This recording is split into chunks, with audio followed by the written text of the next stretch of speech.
Welcome to our channel. मेरा नाम है सोनू शर्मा। मैं एक मिनट भी आपका वेस्ट ना करते हुए सीधी बात करता हूँ कि आज हम साइंस का जो इंपॉर्टेंट टॉपिक है उनके बारे में बात करेंगे और उसमें क्या पढ़ना चाहिए और क्या नहीं, ये सबसे बड़ी जो इंपॉर्टेंट चीज़ है, क्योंकि साइंस बहुत बड़ा सब्जेक्ट है। इसमें आपको मेन टॉपिक बता देता हूँ, ठीक है। और बुक का नाम मैं आपको लास्ट में बता दूंगा, आप चाहें तो बाय कर सकते हैं, अदरवाइज इसकी पीडीएफ भी अवेलेबल है, आप पीडीएफ से भी पढ़ सकते हैं, ठीक है। अगर आप पैसा नहीं लगाना चाहते तो बायोलॉजी में आपको 12 से 15 क्वेश्चन आए थे, 4 से 5 केमिस्ट्री में आए थे और 4 से 5 क्वेश्चन फिजिक्स में आए थे। बात करते हैं फिजिक्स में क्या क्या आया था। देखिए, वैज्ञानिक उपकरण और उनके नाम, मतलब इसके खोज किसने करी ये आपको पता होना चाहिए, और ये क्या उपयोग में आते हैं ये आपको पता होना चाहिए, ठीक है। ऊर्जा परिवर्तन करने वाले यंत्र, जैसे ये कौन सेल वगैरह, जो सीसा सेल वगैरह होते हैं ना, ये कौन सा ऊर्जा को कौन सी ऊर्जा में परिवर्तित करते हैं, ये आपको याद होना चाहिए। विज्ञान की शाखा है, ये आपको बायो में भी पढ़ना है कि कौन सी जो ब्रांच है वो किसकी स्टडी करती है, ठीक है। और इसमें भी पढ़ना है फिजिक्स में। आविष्कार, आपको हाइड्रोजन और ऑक्सीजन जैसी चीज़ों के बारे में पता होना चाहिए कि इसका आविष्कार किसने किया है, इसको किसने खोजा है, ठीक है। मापन और यूनिट, दोनों यूनिट चेंज, दोनों एक ही चीज़ है। मतलब इसमें पहले क्वेश्चन आ चुका है ऐसा कि एक यूनिट को वो कोई भी एक यूनिट देगा, उसमें चेंज करना आपको, डेसीमीटर को मीटर में, ऐसा कुछ, ठीक है। तो आपको थोड़ी उसका नॉलेज होना चाहिए, डेप्थ। तरंगों के बारे में आपको बेसिक पता होना चाहिए, कौन सी तरंग अनुदैर्ध्य और कौन सी तरंग अनुप्रस्थ है, ठीक है। और कौन सी का तरंग दैर्ध्य सबसे अधिक होता है और सबसे कम तरंग दैर्ध्य किसका होता है, ये आपको पता होना चाहिए, बस और कुछ नहीं। गतिज ऊर्जा, स्थितिज ऊर्जा और कार्य, बल और घर्षण, ये सारे टॉपिक में सिर्फ आपको एग्जांपल पता होना चाहिए कि इनके एग्जांपल क्या क्या है और कहाँ कहाँ इनके यूज़ है, बस। इसके अलावा आपको डेफिनेशन रटने की जरूरत नहीं है, क्योंकि आपके न्यूमेरिकल नहीं आए हैं, ठीक है। गति के समीकरण का भी न्यूमेरिकल नहीं आया है, गति का समीकरण सिर्फ ये पूछा गया था कि एग्जाम्पल के थ्रू पूछा गया है, ठीक है। गुरुत्वाकर्षण का भी एग्जाम्पल है, और आघातवर्तीयता और नमीयता, इसके बारे में मैंने एक वीडियो में आपको बहुत अच्छे से बता दिया। जो साइंस का अगर पहला वीडियो जिसने देखा ना, उसको उसके बारे में मैंने आपको बहुत अच्छे से बताया, आप वहाँ से जाके पढ़ सकते हैं, ठीक है। मैंने टॉपिक वही उठाए हैं आपके जो एग्जाम में इंपॉर्टेंट है, ठीक है। धातु के बारे में आपको थोड़ा बहुत पढ़ना पड़ेगा। रुकिए, उससे पहले एक टॉपिक छूट गया, दर्पण और लेंस। दर्पण में आपको कौन सा दर्पण क्या काम करता है, सिर्फ ये याद रखना है, बाकी कुछ भी नहीं पढ़ना है। लेंस में आपको ये पता होना चाहिए कि मायोपिया, हाइपरमेपिया में जो यूज़ होते हैं लेंस, उनके नाम और वो किस टाइप के होते हैं, उनका जो जो क्षमता होती है वो प्लस में होती है माइनस में, बस इतना आपको ध्यान रखना है। धातु के बारे में बात करें तो धातुओं के बारे में आपको पता होना चाहिए थोड़ी बहुत जानकारी। मेन जो धातुएं हैं, जैसे Ag, Au यानी सोना, चांदी, प्लेटिनम, एल्यूमिनियम, इनके बारे में आपको पता होना चाहिए। और पृथ्वी पे कितनी प्रतिशत पाई जाती है और हमारे शरीर में कितने प्रतिशत पाई जाती है, बस इसके अलावा आपको क्वेश्चन नहीं बनेगा। और प्रकाश के बारे में थोड़ी बहुत बेसिक जानकारी, ठीक है। स्पीड कितनी है, ठीक है, ये वाली जो क्वेश्चन बनते हैं इंपॉर्टेंट फिर वो वाले। बात केमिस्ट्री की करें तो केमिस्ट्री में गैसों के बारे में आपको बहुत अच्छे डेप्थ नॉलेज होना चाहिए, क्योंकि गैसों से दोनों पेपरों में एक क्वेश्चन बना है, ठीक है।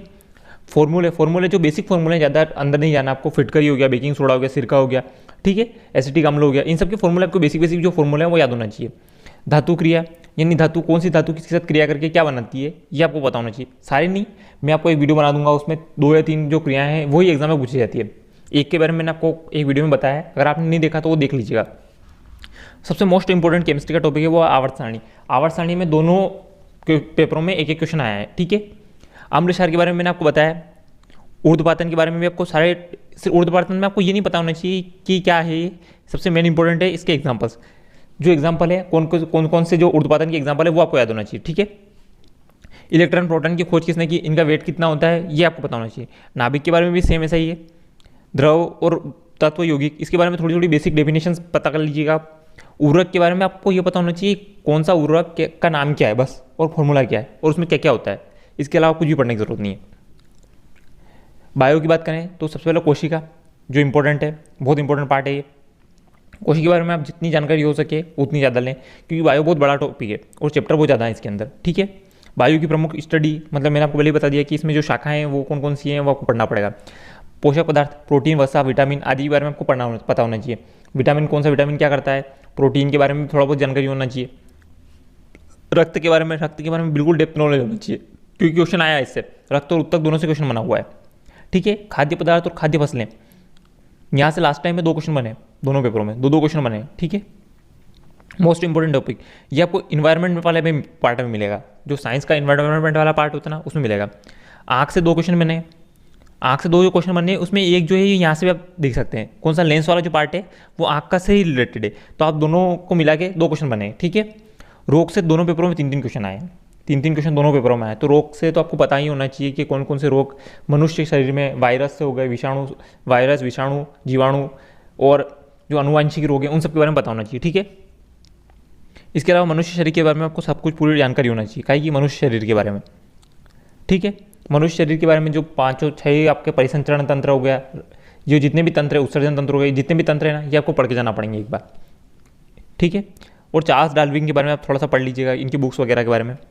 जड़ और तना, यहाँ से कौन सा जड़ का एग्जाम्पल इसमें कौन सा जड़ का एग्जाम्पल है, कौन सा तने का एग्जाम्पल है, ये यहाँ से क्वेश्चन बना हुआ है और बनता ही है, हर एग्जाम बनता है, इसलिए बता रहा हूँ कि जड़ और तने से जो एग्जाम्पल बनते हैं वो आप याद रखिएगा।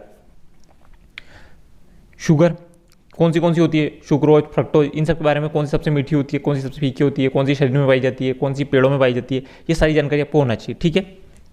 और पर्यावरण इन्वायरमेंट से 2 क्वेश्चन बने, इन्वायरमेंट साइंस से 2 क्वेश्चन स्पेशली आपको ध्यान रखना पड़ेंगे, ठीक है। तो आप इन्वायरमेंट जो सब्जेक्ट होता है लूसेंट में दिया हुआ है लास्ट में, तो आप वहाँ से पढ़ सकते हैं, या फिर कहीं से भी आप इन्वायरमेंट का छोटा जो डिटेल रहता है वो पढ़ लीजिएगा, ठीक है। अब बात कर लेते हैं हम बुक की। बुक के लिए आप देख सकते हैं कि जो एस.के. झा सर की बुक है सामान्य विज्ञान की, ये आप ले सकते हैं, मे भी अच्छी बुक है, मेरे अकॉर्डिंग तो बहुत अच्छी बुक है। इसमें लगभग क्वेश्चन भी कवर किए गए हैं और थ्योरी भी है, ठीक है। इसका प्राइस है 215 रुपये और मे भी इसकी PDF भी अवेलेबल है, आप किसी टेलीग्राम चैनल वगैरह में सर्च करेंगे तो ले सकते हैं। और अगर आप कोई प्रैक्टिस सेट लेना चाहते हैं तो यूथ कंपटीशन का एक जो प्रैक्टिस सेट आया है अभी मार्केट में, आप वो ले सकते हैं, अच्छा है। देखिए मैंने भी इसका रिव्यू देखा इसलिए बोल रहा हूँ कि अच्छा है प्रैक्टिस सेट। ये 215 रुपये का है, 195 रुपये का है।